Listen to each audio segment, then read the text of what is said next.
Welcome back to our YouTube channel my easy तरीका let's make it easy. आज हम एक और नया टॉपिक पढ़ेंगे, लेटेंट हीट। बहुत ही ज़्यादा कंफ्यूजिंग टॉपिक है ये। आइए आज इसको इजी बनाते हैं। लेटेंट हीट में सबसे पहला वर्ड है लेटेंट, और लेटेंट का मतलब होता है हिडन। तो इसका मतलब लेटेंट हीट का मतलब बनता है hidden heat. The heat which is absorb during the process of face change of any matter. ये क्या है? लेटेंट हीट है। फेस चेंज जब भी किसी मैटर का होता है, यानी कि सॉलिड लिक्विड गैस में से किसी भी फेस में वो चेंज होता है, तो कुछ हीट होती है जो हमारी एब्जॉर्ब हो जाती है। उसी हीट को हम बोलते हैं लेटेंट हीट। कैसे?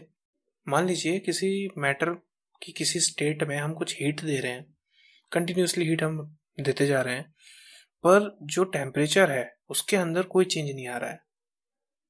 हीट दे रहे हैं तो टेम्परेचर ही बढ़ना चाहिए उसका बॉडी का, पर वो टेम्परेचर नहीं बढ़ रहा है। तो ये हीट कहाँ गई, ये हमारा क्वेश्चन है।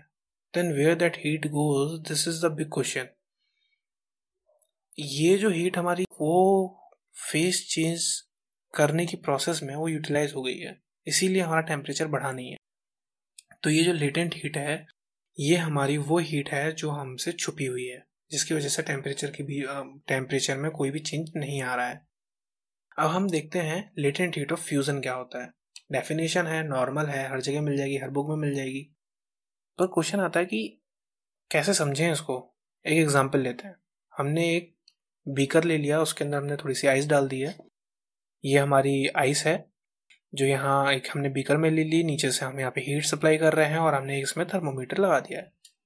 अब क्या हो रहा है, कंटिन्यूसली हीट हम जब इसमें सप्लाई कर रहे हैं तो यहाँ पे टेम्परेचर भी इसका राइज होता जाएगा। जैसे जैसे हीट देते जाएंगे वैसे वैसे हमारा टेम्परेचर क्या करेगा, वो हमारा राइज करता जाएगा। अभी ये -5 है, -4 होगा, -3 होगा, और एक टाइम आएगा जब ये 0 हो जाएगा।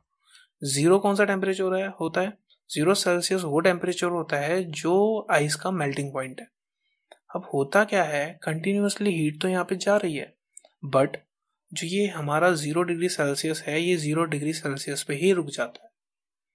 और यहाँ पे मान लीजिए ये हमने एक माइक्रोस्कोपिक व्यू दिया है इस आइस का, तो इस आइस के अंदर जो पार्टिकल्स का अरेंजमेंट होगा वो कैसा होगा। हमने ये पहले लास्ट क्लासेस में पढ़ा था। जो सॉलिड्स होते हैं उनके अंदर जो पार्टिकल्स का जो अरेंजमेंट होता है वो क्या होता है, दे आर टाइटली पैक्ड। जो उनके बीच में जो अट्रैक्शन फोर्स होता है वो बहुत ज़्यादा होता है। तो ये माइक्रोस्कोपिक व्यू है पार्टिकल्स का। अब हम देखते हैं कि कंटिन्यूसली हीट जा रही है, 0 डिग्री सेल्सियस हमारा टेम्परेचर हो चुका है, पर होता क्या है, ये आइस हमारी मेल्ट होनी शुरू होती है और ये लिक्विफाइड हो जाती है। बट जो 0 डिग्री सेल्सियस है वो हमारा आगे नहीं बढ़ता है, वो कुछ टाइम के लिए, कुछ सेकंड्स के लिए वहीं पर रुका रहता है। अब जो हीट यहाँ पे हमने दी थी और टेम्परेचर हमारा यहाँ पे राइज नहीं हुआ, तो वो हीट गई कहाँ पर? यही है वो हिडन हीट, और यही है वो लेटेंट हीट ऑफ फ्यूजन। वो जो हीट है वो हमारी यूटिलाइज हो गई इन पार्टिकल्स के बीच का जो अट्रैक्शन फोर्स है उसको कम करने में। ये जो अट्रैक्शन फोर्स है ये कम हुआ, तभी तो इनका अरेंजमेंट पार्टिकल्स का कैसा हुआ, ऐसा। ये माइक्रोस्कोपिक व्यू है इस वाटर का।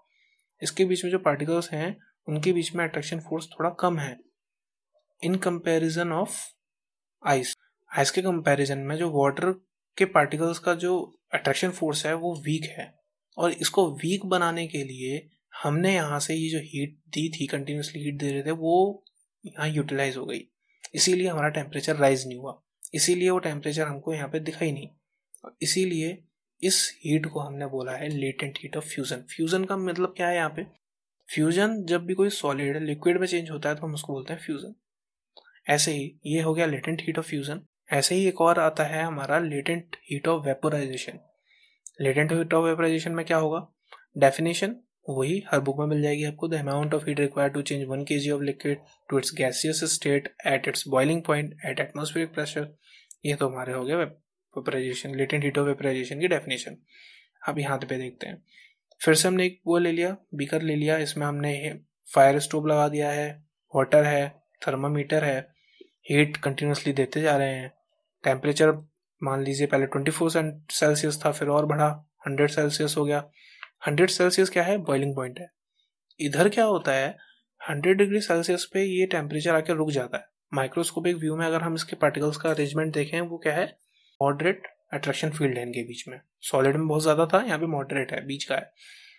अब क्या होता है, 100 डिग्री सेल्सियस जब ये टेम्परेचर आ जाता है, बॉइलिंग पॉइंट इसका आ जाता है, ये फेस चेंज शुरू होता है। 100 डिग्री सेल्सियस ये कंटिन्यूसली हीट जा रही है, जबकि टेम्परेचर हमारे यहाँ पे बढ़ना चाहिए, बढ़ता नहीं है। कुछ देर के लिए, कुछ सेकंड्स के लिए ये टेम्परेचर यहीं पे रुक जाता है और इधर ही हमारा फेस चेंज शुरू हो जाता है। फेस चेंज होना शुरू होता है, जो ये लिक्विड है यही वेपर्स में चेंज होना शुरू होता है।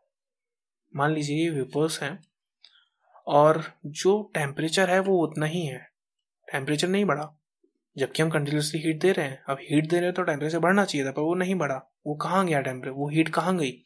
वो हीट यूज हो गई। माइक्रोस्कोपिक व्यू देखते हैं इस वाले वेपर्स का, तो इसको ये फोर्स ऑफ अट्रैक्शन जो यहाँ पर कम हो गया है, जो इनका अरेंजमेंट टाइटली पैक्ड, जैसे पहले टाइट बहुत ही ज्यादा सॉलिड में टाइटली पैक्ड थे, यहाँ थोड़े कम हुए, यहाँ पे एकदम ही कम हो गए। तो ये जो अरेंजमेंट है, इस अरेंजमेंट को चेंज करने के लिए, इस फोर्स ऑफ अट्रैक्शन को कम करने के लिए वो हीट है हमारी यूटिलाइज हो गई है। और ये हीट का यूटिलाइजेशन है, वही हीट हमारी लेटेंट हीट ऑफ वेपोराइजेशन है, क्योंकि वो हीट की वजह से यहाँ पे टेम्परेचर में कोई भी राइज नहीं हुआ, वो हमें दिखा नहीं कहीं भी टेम्परेचर, वो हीट हमारी यूटिलाइज हो गई और हमको यहाँ पे नहीं दिखी है। इसीलिए यही हीट जो है, इसी को हम बोलते हैं लेटेंट हीट ऑफ वेपोराइजेशन। अब हमने लास्ट में पढ़ा था मेल्टिंग पॉइंट, बॉइलिंग पॉइंट और सब्लिमेट, सब्लिमेशन, डिपोजिशन के बारे में हम यहाँ पे देखते हैं ये क्या होता है। डेफिनेशन आपके सामने ही है स्क्रीन पर। The change of solid directly into vapours on heating is called sublimation. अगर कोई मैटर सॉलिड से डायरेक्टली चेंज हो जाता है वेपर में, तो उसको हम बोलेंगे सब्लिमेशन। और अगर कोई वेपर सॉलिड में चेंज हो जाती है डायरेक्टली, बिना लिक्विड फेज में आए, डायरेक्टली वो वेपर से आ जाएगी सॉलिड में, तो उसको हम बोलेंगे डिपोजिशन। इसका एग्जांपल क्या है, camphor, ammonium chloride are the example of sublimation. देखा होगा आपने कपूर, घर पे मिल जाती है। कपूर को अगर आप खुले में रख दोगे तो कुछ टाइम बाद वो अपने आप ही गायब हो जाएगी, उड़ जाएगी। मतलब कि कपूर इस टाइप का मैटर है जो डायरेक्टली गैस में चेंज हो जाता है, इसीलिए हम इसको बोलते हैं सब्लिमेशन। और अगर कोई आपका गैस सॉलिड में चेंज हो जाएगी तो उसे बोलेंगे डिपोजिशन। अब हमने अभी जो पीछे पढ़ा था वो पढ़ा था effect of change of temperature. अब हम पढ़ेंगे effect of change of pressure. Pressure की वजह से क्या क्या इफेक्ट आते हैं स्टेट्स में। अगर हम किसी गैस को किसी सिलेंडर के अंदर कंप्रेस करें, कैसे? अगर हमने ये मान लीजिए ये सिलेंडर है और इसके अंदर हमने गैस इसके अंदर फिल कर दिया। अब हम क्या कर रहे हैं, इसको हम कंप्रेस कर रहे हैं, इसको हमने और दबाया, थोड़ा और दबाया हमने इसको। तो पहले क्या था, इसके पार्टिकल्स जो थे बहुत ज़्यादा, देख रहे होंगे आप, दूर दूर थे। फिर जैसे ही हमने इसको और ज़्यादा इसको दबाया तो इसको जो पार्टिकल्स थे वो कंप्रेस हो गए, पास पास आ गए। थोड़ा सा और हमने इसके अंदर प्रेशर लगाया तो और प्रेशर लगाने से लिक्विफाई हो गए। मतलब कि जो गैसियस स्टेट थी उसके पार्टिकल्स को हमने इतना ज़्यादा पास ले आया कि वो लिक्विफाइड हो गए। यही इफेक्ट है प्रेशर का। अगर हम किसी गैस में बहुत ज़्यादा प्रेशर अप्लाई करते हैं तो बहुत ज़्यादा प्रेशर अप्लाई करने के बाद जो हमारी गैस होती है वो लिक्विफाइड हो जाती है। इसका एक एग्जांपल है solid carbon dioxide, solid CO2। अगर सॉलिड CO2 को हम खुले में रख देते हैं 1 एटमॉस्फेरिक प्रेशर, मतलब कि हमारा जो ये एटमॉस्फेयर में अगर से हम निकाल के ऐसे ही रख देते हैं तो वो एक साथ उसमें चेंज होने लगती है, गैस में चेंज होने लग जाती है। इसीलिए उसको ड्राई आइस भी बोलते हैं। क्यूब टाइप के होते हैं उसके आइस के तरह, उसे हम बाहर रख देते हैं एकदम से वेपराइज होना शुरू हो जाते हैं, इसलिए उसको बोलते हैं हम ड्राई आइस। तो ये एक एग्जाम्पल हो गया हमारा इसका effect of change of pressure का। अभी तक जो भी हमने पढ़ाया उसको एक जगह पे हम समराइज कर लेते हैं, जैसे कि सॉलिड, लिक्विड, गैस। अगर हम यहाँ पे चाहते हैं कि सॉलिड हमारा लिक्विड में चेंज हो जाए तो कौन सी प्रोसेस यूज होगी, उसको हम बोलेंगे फ्यूजन। और अगर हम चाहेंगे लिक्विड गैस में चेंज हो जाए तो हमारी कौन सी प्रोसेस यूज होगी, तो होगी वेपराइजेशन, जिसको हम और क्या बोलते हैं, इवेपोरेशन भी इसी को बोलते हैं। लिक्विड जब गैस में चेंज होता है तो यहाँ पे इवेपोरेशन प्रोसेस भी वो रहती है। अब अगर हम सॉलिड को गैस में चेंज करेंगे तो हमारी कौन सी प्रोसेस होगी? सब्लिमेशन। वहीं अगर हम गैस को सॉलिड में चेंज करेंगे तब क्या होगा? डिकम्पोजिशन। अगर हम लिक्विड को सॉलिड में चेंज करेंगे तब क्या होगा? तब उस प्रोसेस को बोलेंगे हम सॉलिडिफिकेशन। और अगर हम गैस को लिक्विड में चेंज करेंगे तब हम उसको बोलेंगे कंडेंसेशन। नेक्स्ट क्लास में हम पढ़ेंगे इवेपोरेशन। अगर आपको हमारा ये सेशन पसंद आया हो तो लाइक एंड सब्सक्राइब जरूर करें और अपने फ्रेंड्स को भी ये वीडियो शेयर करें।